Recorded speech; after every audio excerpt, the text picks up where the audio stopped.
이거 절대 잊으면 안 됩니다. 지금 이거 법리 재판 중이 아니라 체제 전쟁 중이구나 잊으면 안 돼요.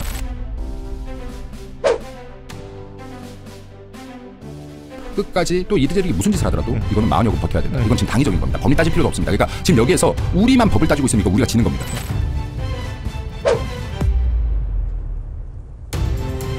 그리고 여기에 헌법재판관분들 3명이 버텨주고 계신데 이분들도 지금 아주 치열한 싸움 중인 겁니다.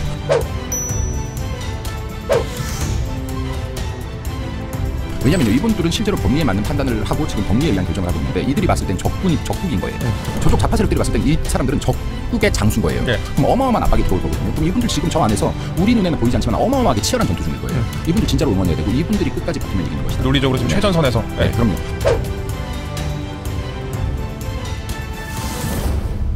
체제 전쟁 중이라고 진심이라고 믿는 거예요.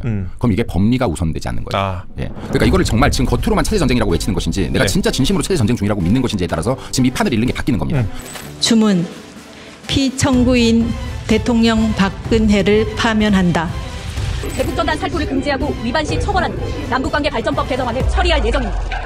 지난달 6월 김여정 노동당 제1부부장이 대북전단을 비판하는 담화문을 공개한 지 4시간 만에 정부가 법안 추진을 밝혀 김여정 하명법 논란이 일기도 했습니다. 국정원의 대공수사권을 경찰로 이관하는 국정원법 개정안도 어젯밤 국회를 통과했는데 야당은 안보 공백과 경찰 비대화가 우려된다며 반대했습니다. 앞서 지난 10일에는 공수처장 추천위원회의 의결 정족수를 7명 중 6명 찬성해서 3분의 2 이상 찬성으로 완화하는 공수처법 개정안도 민주당이 밀어붙였습니다. 민주당 소속 의원 설문 결과 자유를 빼자는 의견의 40%가 동의했다는 뜻입니다.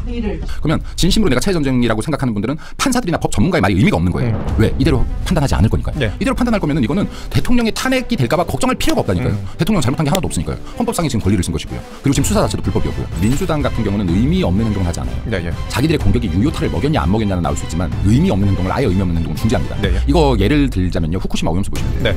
미친 듯이 하다가 유효하지 않으니까 탁 어느 순간 중지해버리잖아요. 매주 하던 장애 집회가 뭐가 다 중지해버려요.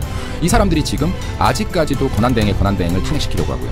지금 이제 권한대행도 아닌데 한덕수 총리도 다시 탄핵하겠다라고 하는 건 여기에서 기대하는 유효타가 있을 수도 있다라고 기대하긴 부분이 있기 때문에 봐야 됩니다. 그래서 지금 아까도요 제가 윤석열 대통령의 변수가 있다라고 했던데 이 재판을 지연시킬 수 있다. 그럼 이들이 마흔역 한 명을 투입하고자 끝까지 노력하는 건 지금 상당한 의미가 있는 것이다. 그리고 지금 마흔역 같은 경우는요 이 재판에만 영향을 미치는 게 아닙니다. 알박기 하나 해두는 거예요. 뭐 무슨 알박기? 확실한 좌파 재판관 6년 동안 알박기 하나 해두는 겁니다. 이거 상당히 큰 거예요. 그래서 큰 겁니다. 그래서 지금 이 자들은 굉장히 긴 호흡으로 통상 전략을 본다. 우리랑 다르다. 그러니까 좌파들의 특성을 봐야 되는데 얘네들은 짧은 호흡으로 보지 않는다. 교육이나 문학에 점령하는 거 보십시오. 얘네 수십 년을 내다보고도 들어오는 애들이에요. 흐무적흐무적 들어오거든요. 자 그러면 얘네들이 지금 하고 있는 행동 의미 없는 게 아니고 우리들이 지금 다시 한번 강조하지만 해야 되는 것은 국민의 힘이 움직이든 움직이지 않든 우리는 지금 이 재판을 이제 빠르게 대통령 재판을 빠르게 당기라고 요구해야 된다. 이 목소리를 내야 되고 국민의힘 의원님들 중에서 싸우시는 분들도 마찬가지인데 대통령 빠르게 복귀시켜라. 4월 첫째 주 안에 결정 내라. 할 정도로 압박을 해야 됩니다. 압박을 해야 됩니다. 지금 이렇게 시간을 끄는 것은 어찌됐든 간에 헌법재판관 대행이 자기가 봤을 때 3명 이상 반대할 것 같으니까 지금 시간을 끄는 거라고 봐야 됩니다. 이게 그냥 100%라고 저는 봅니다. 그러면 어쨌든 더 이상 시간을 못 걸고 판결에 들어갔을 때 3명이 나는 기각 또는 나는 각하 나는 기각인 거예요. 그러니까 이 시간 무조건 당겨야 됩니다. 이 시간 무조건 당겨야 되고 이 시간이 지체되면 이 세 분도 지친다. 그리고 이 사이에 좌파들이 이분들께 무슨 행위를 할지 모른다. 이건 폐유, 협박, 압박 무슨 짓을 할지 모르니 이건 당겨야 된다. 그리고 이분들이 끝까지 지치지 않게 해야 된다. 제가 계속 이걸 강조드리고 있는데 이거 제가 한 2, 3주째 강조하고 있거든요.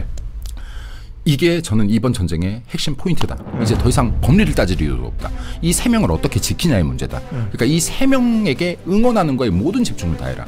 이것만 하면 대통령 돌아옵니다.